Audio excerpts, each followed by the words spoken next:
21 दिसंबर 2026 दैनिक GK current affairs जो सभी परीक्षाओं के लिए अति महत्वपूर्ण है, इनसे संबंधित तथ्य लेकर हम प्रस्तुत हैं। सभी को very very good morning. GK current affairs अब तक में आप सभी का स्वागत एवं अभिनंदन है। आज का दिन त्रिपुरा, मणिपुर और मेघालय स्थापना दिवस, तारीख 21 जनवरी 2026 में 54वां स्थापना दिवस मनाया जाना है।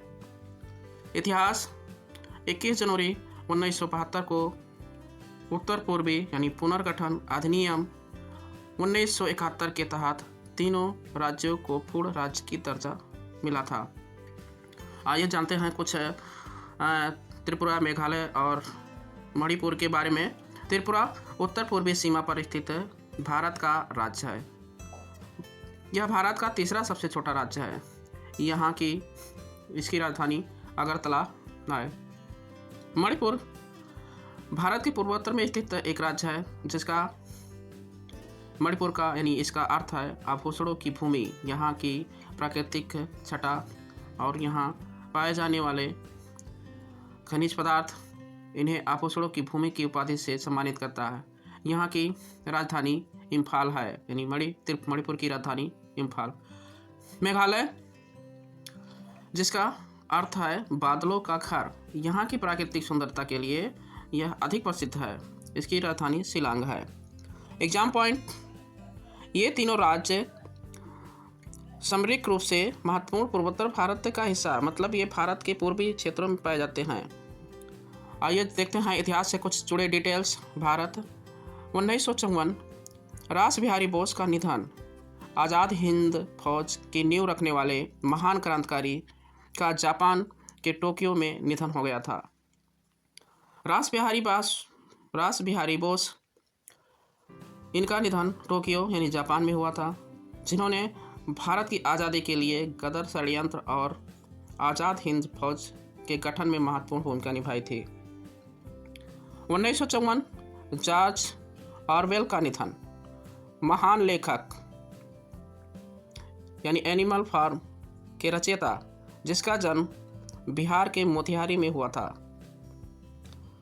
जॉर्ज ऑरवेल, इनका मूल नाम एरिक आर्थर ब्लेयर। इनका उपन्यास एनिमल फार्म और 1984 के लिए जाने जाते हैं, जो राजनीतिक व्यंग और अधिनायकवाद के खतरों पर आधारित रचनाएं करते थे। 1958, कॉपीराइट कानून। भारत में आज ही के दिन कॉपीराइट अधिनियम 1957 लागू हुआ था। कॉपीराइट क्या है?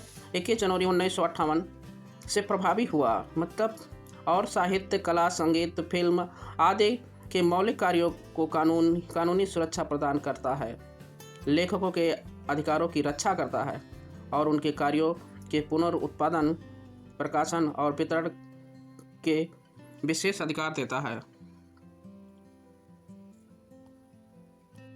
आइए देखते हैं विश्व से जुड़े कुछ ऐतिहासिक तथ्य। यानी 1924 व्लादिमीर लेनिन यानी सोवियत संघ के संस्थापक और रूसी क्रांति के महानायक का निधन। व्लादिमीर लेनिन एक रूसी साम्यवादी क्रांतिकारी, राजनीतिज्ञ और राजनीतिक सिद्धांतकार थे, लेकिन रूस में बेल्शेविक की लड़ाई के नेता के रूप में भी इन्हें प्रसिद्धि मिली। 1954, पहली परमाणु पनडुब्बी। अमेरिका ने दुनिया की पहली परमाणु ऊर्जा संचालित पनडुब्बी USS नोटिलस लॉन्च की। यानी यह परमाणु पनडुब्बी 30 सितंबर 1954 को अमेरिकी नौसेना में शामिल किया गया और यह परमाणु शक्ति से चलने वाली पहली परमाणु पनडुब्बी थी जो लंबे समय तक पानी के नीचे रह सकती थी। आइए देखते हैं भारत के कुछ जनजातियों के बारे में।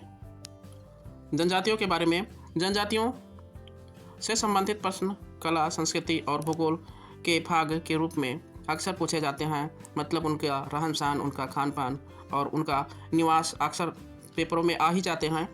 तो पहला देखते हैं भील। भील यानी भारत की सबसे बड़ी जनजाति, मुख्यतः मध्य प्रदेश, राजस्थान, गुजरात और महाराष्ट्र में ये लोग पाए जाते हैं।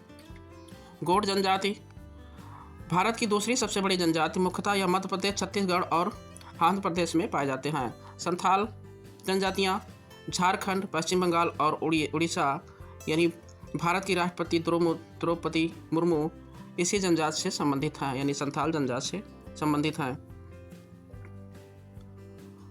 गारो, खासी और जयंती जनजातियाँ ये मेघालय में पाए जाते हैं। आज मेघालय की स्थापना दिवस भी है। टोडा तमिलनाडु यानी नीलगिरी पहाड़ियों पर रहने वाली जनजातियां हैं, जो टोडा जनजातियां यानी इन पहाड़ियों पर इनका निवास स्थान होता है। जारवा और ओगे अंडमान और निकोबार द्वीप समूह में पाए जाते हैं। गद्दी जनजाति हिमाचल प्रदेश और जम्मू कश्मीर में पाए जाते हैं। गद्दी जनजातियाँ आइए देखते हैं कुछ यूजफुल एग्जाम यूजफुल। मातृ सत्तात्मक समाज, मृत मातृ सत्तात्मक समाज। क्या आप जानते हैं मेघालय की खासी जनजातियाँ में समाज मातृ सत्तात्मक होता है। यहाँ परिवार की संपत्ति और वंश का नाम माँ से बेटी को मिलता है, ना कि पिता से बेटे को, यानी यहाँ मातृ सत्तात्मक है। माँ से बेटी को ऐसे ही वंशवाइज ये सत्तात्मक चलता चला जाता है। आइए देखते हैं इन सभी से जुड़े 10 MCQ क्वेश्चन और इनके उत्तर देने का प्रयत्न करेंगे। पहला क्वेश्चन, त्रिपुरा, मणिपुर और मेघालय की स्थापना दिवस कब मनाया जाता है? ऑप्शन ए 15 जनवरी, ऑप्शन बी 21 जनवरी, ऑप्शन सी 26 जनवरी, ऑप्शन डी 23 जनवरी। तो राइट आंसर ऑप्शन बी 21 जनवरी। अगला क्वेश्चन, टोडा जनजाति मुख्य रूप से भारत के किस क्षेत्र में पाई जाती हैं? ऑप्शन ए अरावली पहाड़ियाँ, ऑप्शन बी नीलगिरी पहाड़ियाँ, ऑप्शन सी गारो पहाड़ियाँ, ऑप्शन डी हिमालय पहाड़ियाँ। तो राइट आंसर ऑप्शन बी यानी नीलगिरी पहाड़ियों पर टोडा जनजाति पाई जाती है। अगला क्वेश्चन, भारत की राष्ट्रपति द्रौपदी मुर्मू किस जनजाति से संबंधित हैं? Option A Bhil, option B Gond, option C Santhal, option D Munda. तो right answer option C Santhal परिवार यानी संथाल जनजाति से संबंधित हैं। अगला क्वेश्चन, दुनिया की पहली परमाणु पनडुब्बी का नाम क्या था? Option A INS Chakra, option B USS Nautilus, option C INS Arihant, option D Titanic. तो राइट आंसर चौथे का ऑप्शन बी यानी USS नोटिल्स। अगला क्वेश्चन, रास बिहारी बोस का निधन 1954 में किस देश में हुआ था? Option A German, option B Japan, option C Singapore, option D रूस। तो राइट आंसर ऑप्शन बी यानी जापान में हुआ था इनका निधन। अगला क्वेश्चन, गारो और खासी जनजातियाँ मुख्य रूप से किस राज्य में निवास करती हैं? Option A Assam, option B Meghalaya, option C Sikkim, option D Manipur. तो छठे का राइट आंसर ऑप्शन बी यानी मेघालय में गारो और खासी जनजातियाँ पाई जाती हैं। सातवां क्वेश्चन, व्लादिमीर लेनिन का संबंध किस देश की क्रांति से था? Option A France, option B America, option C रूस, ऑप्शन डी चीन। तो सातवें का राइट आंसर ऑप्शन सी यानी रूस से था। अगला क्वेश्चन, भारत में कॉपीराइट अधिनियम किस वर्ष लागू हुआ था? Option A 1950, option B 1955, option C 1958, option D 1952। तो राइट आंसर ऑप्शन सी 1958। अगला क्वेश्चन, 9वां क्वेश्चन, इनमें से कौन सी जनजातियां अंडमान और निकोबार द्वीप समूह में पाई जाती हैं? तो option A Jarawa, option B Gaddi, option C Chenchu, option D Sahariya. तो राइट आंसर 9वें का ऑप्शन ए जारवा जनजाति पाई जाती है। लास्ट और आखिरी क्वेश्चन, 10वां क्वेश्चन, एनिमल फार्म पुस्तक के लेखक कौन हैं? Option A Mahatma Gandhi, option B George Orwell, option B William Shakespeare, option D RK Narayan. तो right answer option B George Orwell इस तरह से 10 MCQ के सीरीज समाप्त हुए। अगले दिन सभी को मिलेंगे। धन्यवाद।